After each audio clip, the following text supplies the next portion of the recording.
시청자 여러분 안녕하십니까? 뉴스데일리 베스트 민앵커입니다.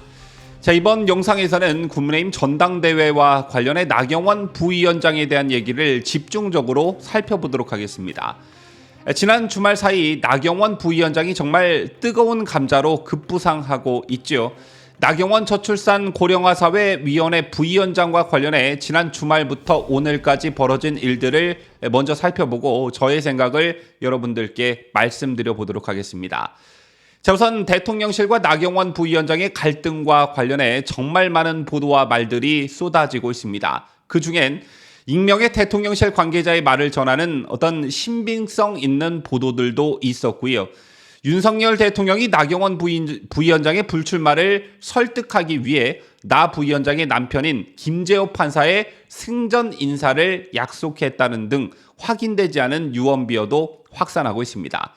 이런 보도들은 국민의힘 전당대회뿐 아니라 윤석열 대통령에게도 큰 타격이 되는 보도이기 때문에 좀 신중하게 접근할 필요가 있겠고요. 일단 한 가지 확실한 것부터 짚어보겠습니다.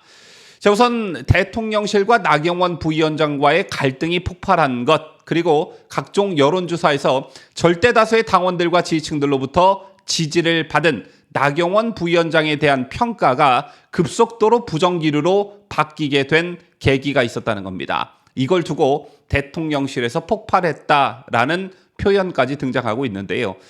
자, 그게 뭐냐 하면 나경원 부위원장이 야권 성향 매체를 통해 거짓 해명을 하고 국민의힘 당대표 출마 의사를 보인 것에 윤 대통령이 분노했다는 겁니다. 자, 이른바 문제의 발단은 지난 5일 나왔었죠. 나 부위원장은 지난 5일 신년 간담회에서 헝가리의 출산 지원 정책을 거론하면서 결혼 시 4천만 원을 대출해주고 첫 자녀를 출산하면 무이자로 전환, 둘째를 출산하면 원금 일부 탕감, 셋째 출산하면 원금 전액 탕감 등을 언급했습니다. 그러자 굉장히 이례적으로 안상훈 대통령실 사회수석이 그 다음 날인 6일 언론 브리핑을 자청하고 정부의 정책 기조와는 상당한 차이가 있다 이렇게 지적했죠. 그러자 이에 또 나 부위원장이 그 다음 날인 7일 한 언론사와 전화 인터뷰를 했는데 그게 다름 아닌 MBC, 그 중에서도 이른바 도어 스태핑 슬리퍼 사건으로 이름이 알려진 이기주 기자였습니다. 이 인터뷰에서 나경원 부위원장은 위원회 차원에서 검토하는 것인데 개인 의견으로 치부한 것은 너무하다면서 대출 원금 탕감 정책은 위원회에서 계속 검토하겠다 이렇게 발언했습니다. 그리고 해당 보도를 통해 나 부위원장의 이 같은 발언은 빠르게 퍼져나갔는데요. 바로 이 지점에서 윤석열 대통령과 대통령실이 폭발했다는 겁니다. 이유는 두 가지. 자, 일단 대통령실은 나경원 부위원장이 거짓 해명을 했다 이렇게 보고 있습니다.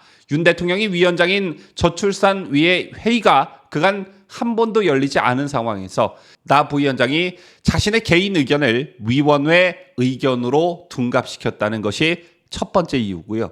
자, 두 번째, 나 부위원장이 친야 성향을 띠는 매체들을 통해 이 같은 말을 흘리는 것 자체를 고깝게 보고 있다는 겁니다.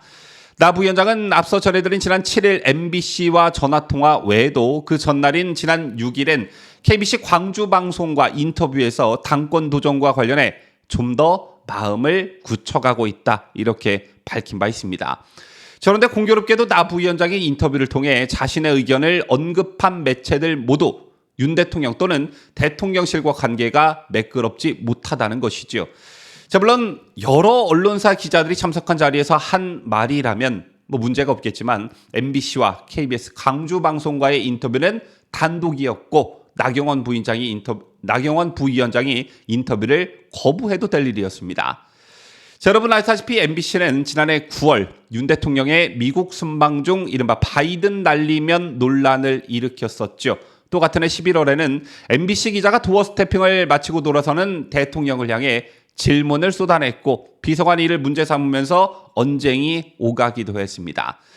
자, 그리고 나 부위원장이 인터뷰에서 당권 도전을 시사한 광주방송은 어땠습니까? 지난해 9월 이 방송이 넥스트위크 리서치에 의뢰한 조사에서는 윤석열 대통령 탄핵론에 공감을 선택한 응답률이 52.7%가 나왔습니다. 자, 그러자 당시 더불어민주당에서는 일부 의원들이 윤 대통령 탄핵을 주장하기도 했는데 이를 놓고 통계 왜곡 의혹이 제기되기도 했죠. 자, 이런 사실이 있었다는 것, 나경원 부위원장이 몰랐을까요? 전 국민, 특히 우파 성향을 가진 국민이라면 다 알고 있는 사실을 나경원 위원장만 몰랐다고 하는 건 말 자체가 안 되죠. 더군다나 해당 방송사들은 대통령실은 물론 국민의힘 내부에서도 특위까지 만들며 투쟁을 해오던 그런 상황이었습니다. 때문에 제 같은 나경원 부위원장의 행태에 대통령실은 물론 지지층들 사이에서도 비판이 고조되고 있는 것입니다. 자, 이것과 관련해 대통령실 관계자 이렇게 말을 하고 있습니다. 대통령실 고위 관계자는 한 언론과 통화에서 대통령께서 중책을 맡긴 나 부위원장이 정부 정책과 다른 기조를 이야기하는 것은 그럴 수 있다는 입장이었는데 나 의원이 거짓 해명을 한 것은 묵과할 수 없다는 생각이라며 특히 공무원 신분인 나 부위원장이 공공연하게 대통령실과 껄끄러운 관계를 보이는 언론사를 통해 거짓 해명을 하는 모습을 자기 정치의 전형으로 본다 이렇게 말했습니다. 또 다른 대통령실 관계자는 논란 상황에서 나 부위원장이 자신과 관련한 이야기를 처음으로 전한 매체가 이렇다라며 나 부위원장의 정치 경력을 보면 우연이라고 보기도 힘들지 않겠나 이렇게 노골적 비판을 이어갔습니다. 자, 결론적으로 말하면 나경원이 직책과 본분을 망각한 채 자기 정치에만 몰두하고 있다 이건데요. 사태가 이렇게 확산하자 여론조사 지지율 1위를 달리던 나경원 부위원장에 대한 지지층의 긍정 기류도 급격히 변하고 있는 것 같습니다. 자, 아직 이슈가 불거진 이후에 나온 여론조사는 없지만 국민의힘 당원 또는 지지층들이 언론사 보도에 단 댓글이나 유튜브 댓글을 보면요. 당심 위반이 굉장히 심각하다는 것을 단박에 알 수 있는데 자, 이런 현상 왜 일어나고 있는 것일까요? 한마디로 제가 정리를 해드리자면 자라보고 놀란 가슴 소뚜껑 보고 놀란다. 바로 이겁니다. 나경원에게서 유승민, 이준석의 그림자가 아른아른거린다 뭐 이건데요.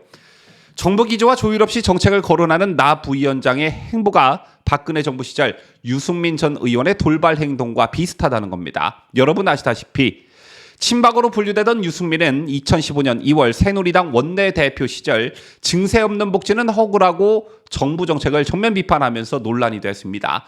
집권 여당 원내대표가 대통령의 핵심 복지 정책을 허구라고 직접 비판한 것이죠.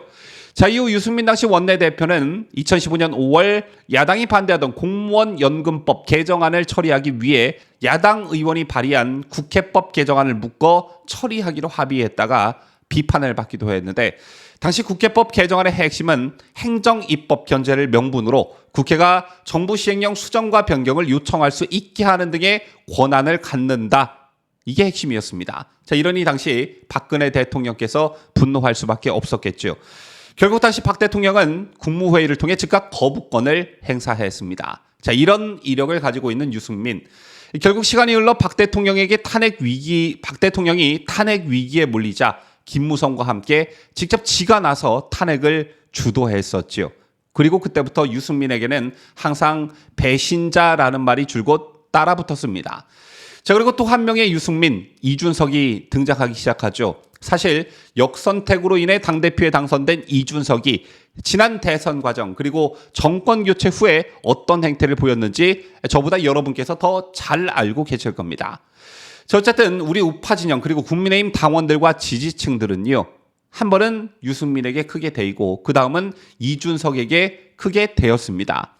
그렇게 큰 내상을 입은 국민의힘은 그동안 그야말로 암흑기와 같은 시간을 보냈는데 천신만고 끝에 정권이 교체돼도 집권 여당이 비대위 체제에 있었다가 이제 겨우 당을 정상화하기 위한 전당대회 일자가 잡혔습니다. 자, 이런 것을 방지하기 위한 전당대회 룰도 개정한 상태에서 말이죠. 그런데 나경원이란 복병을 만났습니다. 유승민, 이준석 보고 놀란 가슴, 나경원 보고 놀랄 수밖에 없는 것이겠지요. 정당의 전당대회는요, 그 시대성이 반영됩니다. 정치라는 것, 정당이라는 것 자체가 시시각각 변화하는 생물이기 때문에 그때마다 당원들, 지지층들이 요구하는 것이 변화하고 달라질 수밖에 없는 것인데요. 이번 국민의힘 전당대회에서 당원과 지지층이 바라는 것은 무엇입니까, 여러분? 다름 아닌 유승민, 이준석, 김무성 같은 자들이 당대표 및 지도부에 입성하는 것은 반드시 막아야 한다. 그래야 대통령 그리고 정부와 손발을 맞추며 야당의 공격에 효율적으로 대응하고 국정 운영을 순탄하게 할 것이 아니냐. 바로 이것 아니겠습니까? 때문에 등장한 말이 바로 윤심이라는 것이겠죠. 그런데 지지율 1위를 기록하고 있는 나경원 부위원장이 불쑥 돌발 행동을 보였고, 이에 당원과 지지층들은 자라보고 놀란 가슴 소뚜껑 보고 놀란다는 말처럼 화들짝 놀랄 수밖에 없었던 것입니다. 자, 오늘 국회 소통관에서 기자회견이 열렸습니다. 국민의힘 청년당원 100인이 나경원 부위원장의 당대표 선거 출마를 촉구하는 기자회견을 연 것인데요. 그런데 이 기자회견마저 나경원 셀프 요청 논란이 일고 있습니다. 국회 기자회견장은 현직 의원이나 공당 대변인이 예약할 수가 있는데요. 따라서 시민단체나 원외 인사들의 회견은 통상 현직 의원을 통해 잡게 됩니다. 그런데 이날 국민의힘 청년당원 100인의 기자회견은 나 부위원장이 최승재 국민의힘 의원에게 직접 전화로 예약해달라고 요청한 것으로 전해졌습니다. 따라서 즉 이날 청년당원 100인의 나경원 출마 촉구 국회 기자회견에 나 부위원장의 입김이 들어가면서 사실상 출마 선언이 임박했다는 관측이 제기되고 있는데요. 전당대회가 가까워오면 올수록 여러분들과 공감대를 형성하면서 저의 의견을 밝히도록 하겠지만, 이번 전당대회는 시대적 요구가 철저히 반영되는 전당대회가 돼야 된다, 이렇게 생각합니다. 김종인 체제, 이준석 체제에서 국민의힘 얼마나 짜증나고 답답했습니까? 따라서 천신만고 끝에 정권을 교체한 여러분들의 그 열망과 염원에 부합하는 당대표와 지도부가 선출이 돼야 한다. 무엇보다 윤석열 정부와 시너지 효과를 낼 수 있는 적절한 후보를 선택해야 한다. 이런 기준이 최우선돼야 한다고 저는 생각합니다. 그와는 반대로 무슨 당대표 자리를 대선으로 가기 위한 교두보, 자신의 정치 체급을 한껏 끌어올리기 위한 기회의 자리로 생각해 자기 정치를 하려는 후보는 철저히 배제해야 한다, 제껴야 한다. 이 점도 여러분들께 강조드리고 싶습니다. 지금까지 저는 자유대한민국을 소화하는 뉴스데일리 베스트 민앵커였습니다.